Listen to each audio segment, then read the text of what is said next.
Hello, my name is Hoseb and I am the Business Development Manager looking after Big Data Analytics. And today I am with Matt Watts, Data Strategist and Technology Director here at NetApp. And we want to have a conversation around Big Data Analytics, the trends that is going in this market, and how NetApp, along with the ecosystem partners, are helping customers to build the right solution to extract insights from the data. So Matt, let me start with this notion. Hadoop and big data are not new terms. They've been around for a long time. However, we see tremendous growth in this technology area, especially with the vast proliferation of the tools and the ecosystem technologies. So what are the latest trends that you see in this market? Well, I think there's several things that are happening. One is just the availability of large data sets, the sheer volume of data that companies are now able to collect and therefore look to get value out of, be that through deep learning or even to start exploiting things like the start of artificial intelligence, which is something that we're starting to see. We've also seen a lot more tools come through that are being built on top of Hadoop. So there's a lot more of the opportunities being created by some of these new applications that can live inside this environment. A good example would be Spark, for real-time data streams and analytics. So that's really driving things. We're also seeing that cloud analytics is booming.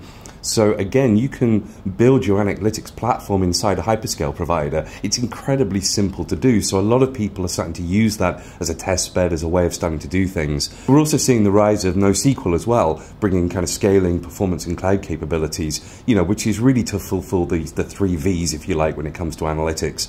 And I guess the other one, which is very big right now, is the rising security threats. So we're starting to see technologies looking at log analytics, applications like Splunk, which is kind of helping people to make their security operations centers more defensive, more protected. Yeah, that's right. So the real benefits of big data is well known. The customers are using, or enterprises are using their data to extract value, to build competitive advantage, to build data-driven business strategies, and also to increase the market share, etc. However, my question to you is, and you have a lot of customer conversations, what are the real challenges that you see customers are facing whenever they want to implement any big data analytics platform, and how NetApp is helping them to go through this way or this path smoothly? So I think one of the things that comes across quite clearly, and it's linked to what I said before, is the number of options out there is just massive now. Cloudera, Hortonworks, there's so many different applications, different packages that you can choose to use. It's not just having the in-house expertise to be able to build and design these, it's understanding, which are the right ones to use. So there's a lot that we can do in this environment where the landscape of your choices is so big. So we can certainly help by consulting, by bringing in the right partners. I mean, we've established great relationships with all of these ecosystem partners. So we can understand what your requirements are and then bring in the right ecosystem partners that are going to be the ones that we've worked with on this before that can really help you with this. Yeah, and when it comes to the hardware, do you see the customers are still looking to the hardware piece? Because we know that in the world of big data analytics, it is well known that the hardware is the last to come. Do you see customers looking into the hardware much? I think so. I think as these data sets are getting bigger and bigger and bigger, the cost associated with them, with managing this data, is increasing dramatically. If you go with a white box strategy, which is what a lot of companies do go with, then in these environments you're typically keeping 3 copies of the data. And at a certain point, the cost of trying to deal with that and managing that becomes very, very high. So consolidating down onto centralized shared managed storage becomes a very effective way of dealing with things. Also, hardware failures, as these applications, these environments become more critical.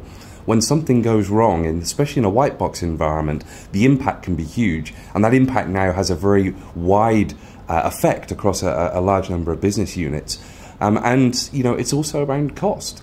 I was with a company just last week, and they said if they buy a server, let's say a 4U server, at £6,000, so they will depreciate that over 6 years. It's £1,000 a year over 6 years.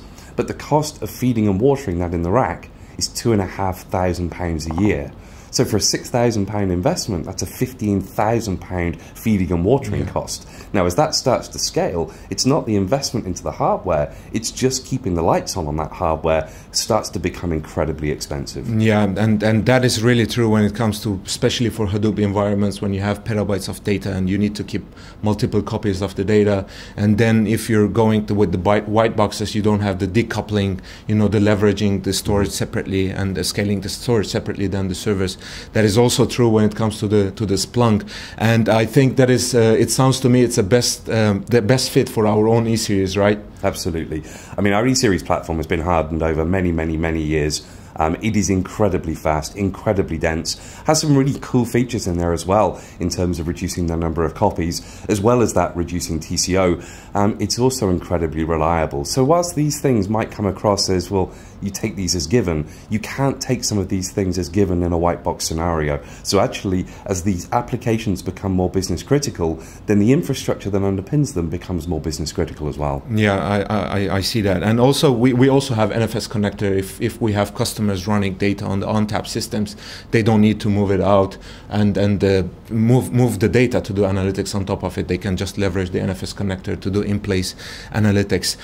What about the NoSQL benefits that we bring when it comes to the added values of NetApp in the NoSQL environments? Well, for NoSQL environments, we're typically looking at our all-flash FAS technology, and the benefits that we bring to that are very much what we used to bring to the RDBMS environments. So it's all about snapshots. How do we give you the ability to recover rapidly? How do we deduplicate to make sure that we're getting the efficiencies in there? How do we integrate all of that into a management framework such that those things are very simple to control? And the two final things that really stand out for me, cloning. If we can instantly create rapid clones of this environment, then it becomes easier for test, for development, for those kind of purposes, and cloud integration. With our cloud sync technology, the ability now for us to simply replicate data up into a hyperscale provider, because maybe that's your choice of platform, that's your analytics platform, the ability to replicate up, to run the analytics and then to sync back, I think again is also a very powerful capability. Yeah, so clearly our portfolio covers most of the requirements that is being asked today, and we're helping customers to build the right portfolio, the right infrastructure, I would say. So if we can go through the portfolio and what we're benefiting from each and every piece that we have in our NetUp portfolio, if you can help us on that as well. Yeah, so I think there's kind of three things that I really wanted to focus on. There's our all-flash FAS, which is powered by our ONTAP operating system. All the things that we just talked about, those are in there, and that's absolutely optimal for the NoSQL type environments. Then we have SolidFire. SolidFire is very much part of our next generation portfolio. Again, ideal for kind of automated environments where people are looking at using, Docker, Kubernetes with MongoDB. And then, of course, E-Series, which we just talked about. For those environments, Hadoop, Splunk, where people are looking for cost-effective but extreme high-performance environments with high availability, high reliability, then that fits very well there. And then the ones that is coming, which I shouldn't forget to mention, of course, is going to be our HCI platform. Yeah. And again, we expect to see a large number of workloads starting to move across onto HCI, that very, very low touch, almost zero touch type infrastructure, which again lends itself very well to these environments. Well, thank you, Matt. That was really helpful. For you, companies are changing the world with their data. So let us know how NetApp can help you to change the world.